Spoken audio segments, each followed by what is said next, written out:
Never draft a rookie tight end. They take too long to develop and they're not going to contribute in year one. That's what they used to tell you. But 2 years ago, we had Sam LaPorta as our tight end one, and last year we had Brock Bowers. So, with a new breed of tight ends coming into the NFL who are ready to contribute from year one, it seems like that strategy is changing, and we need to be ready to take advantage of that change in perception. In this video, I'm going to be showing you two tight ends that I think you need to be drafting as rookies, as well as two that I think you should be avoiding. If you like content like this, please consider liking and subscribing. But let's get into the first tight end that I think you have to smash this season. Colston Loveland is currently going as the tight end 13, which is even later than he was drafted by the Chicago Bears in the first round of the draft. Loveland was one of my favourite prospects in the draft and is someone that I have hoovered up in so many dynasty leagues, but I think he is going to be a huge contributor in redraft this season. One of the main reasons that I think he's going to succeed is because he's a fantastic red zone threat. Loveland has a basketball ability to box out defenders with his body and use that incredible physicality to secure the ball. Now, when you look at the other weapons on the Chicago Bears, first of all, they are lacking a red zone rushing threat, currently having DeAndre Swift and Roschon Johnson, although Roschon isn't too bad at it, but they are clearly lacking size. So I wouldn't be surprised if Loveland plays a similar role to how Sam LaPorta did in his rookie season with the Lions, considering that they have the same person calling the offense. There's an upside to Loveland of 8+ touchdowns, and that would propel him to easily being a top 10 tight end. The next thing that I would say about Loveland is that the camp hype has been incredible. We have seen that from day one, Cole Kmet has been running with the second team, and Loveland has been playing as the tight end one on the team. Now, that's not a huge surprise given how early he was drafted, but it is good to see. Every single Bears beat reporter has been talking about how dominant Loveland has looked, and Ben Johnson cannot stop raving about how in love with the talent he is. And that's the third point that I want to make here, which is Loveland's talent. His movement abilities are so incredible considering his size. He has such fluid hips, such a great change of direction, and I think he'll be a fantastic yards after the catch threat, which is important, remembering that Ben Johnson's offense is often about setting up their receivers in advantageous situations to gain yards after the catch.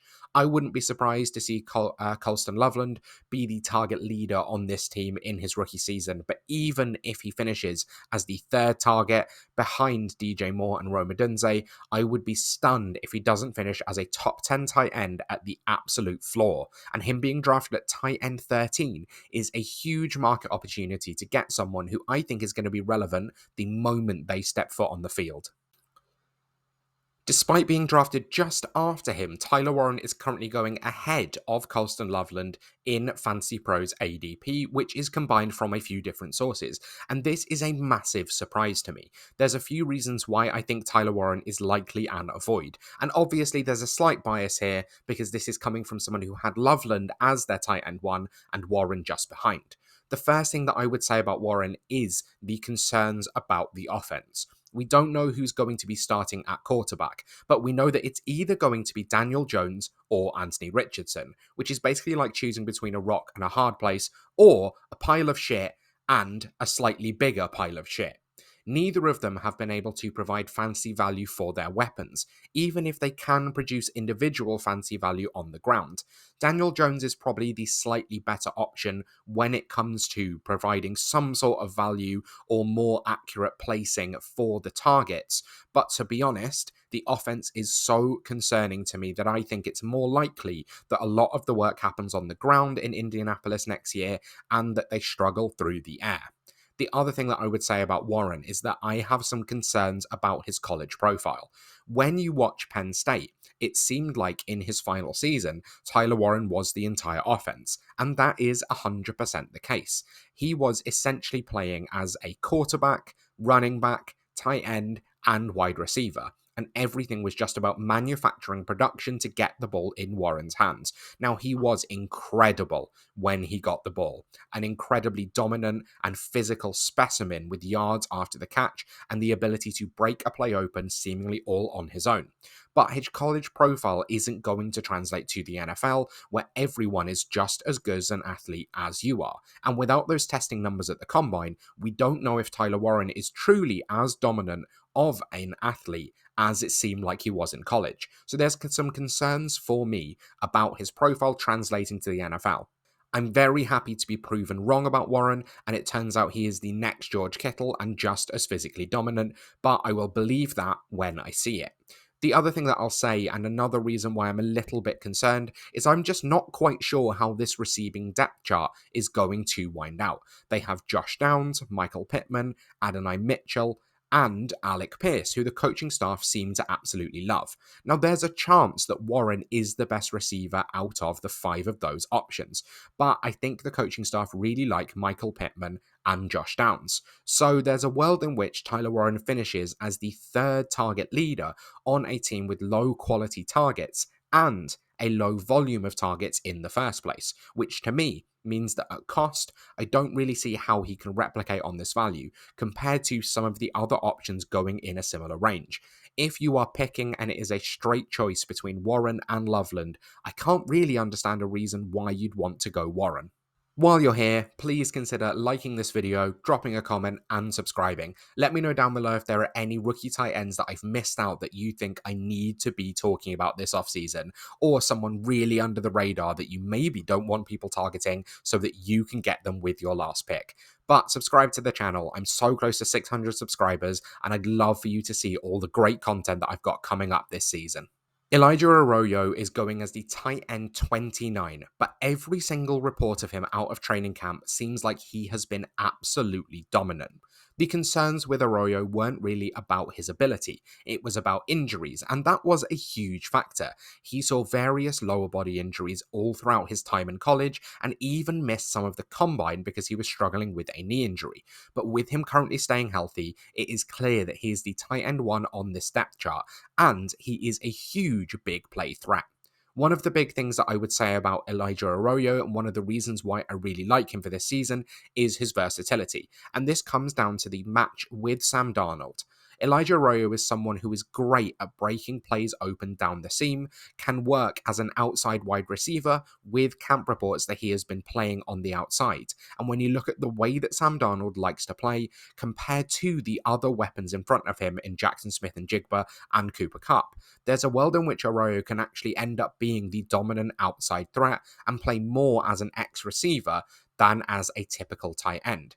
I compared him to Gerald Everett when I did my rookie profile on him, and I see him as that movable chess piece, but as someone with more dominant athleticism than Gerald Everett and a more likely ability to succeed. So this chunk play threat is one of the reasons why I think Arroyo is someone you need to be targeting. And whether that's in redraft or best ball probably a better option for him.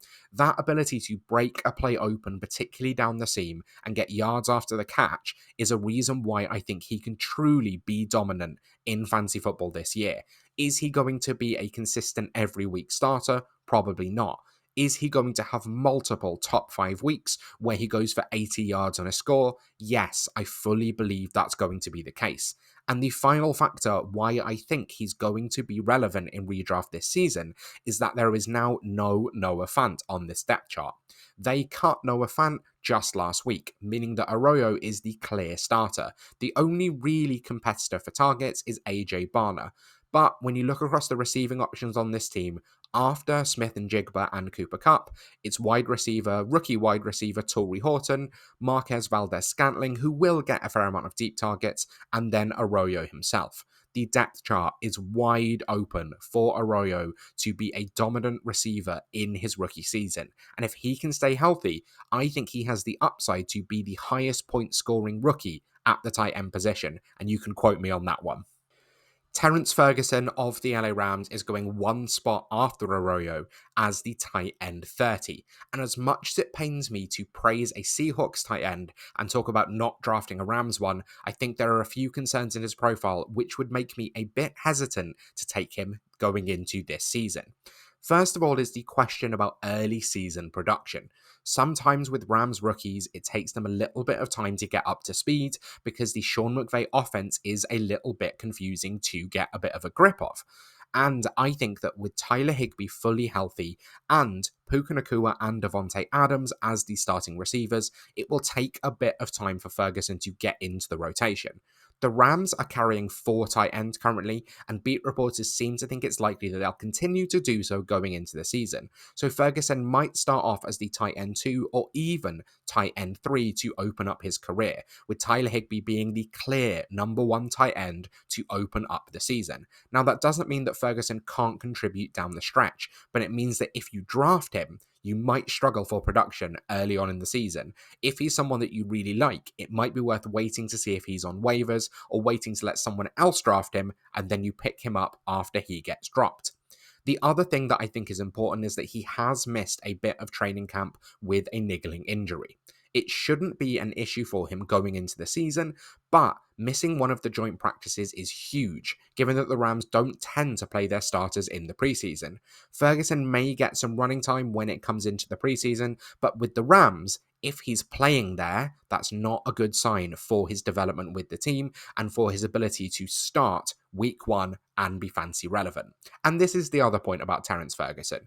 He is a really exciting athletic project, someone that showed a lot of promise in college and someone that I think can be a contributor to the Rams for years to come. I'm happy with the draft pick. I keep telling myself that. I'm very happy with the draft pick.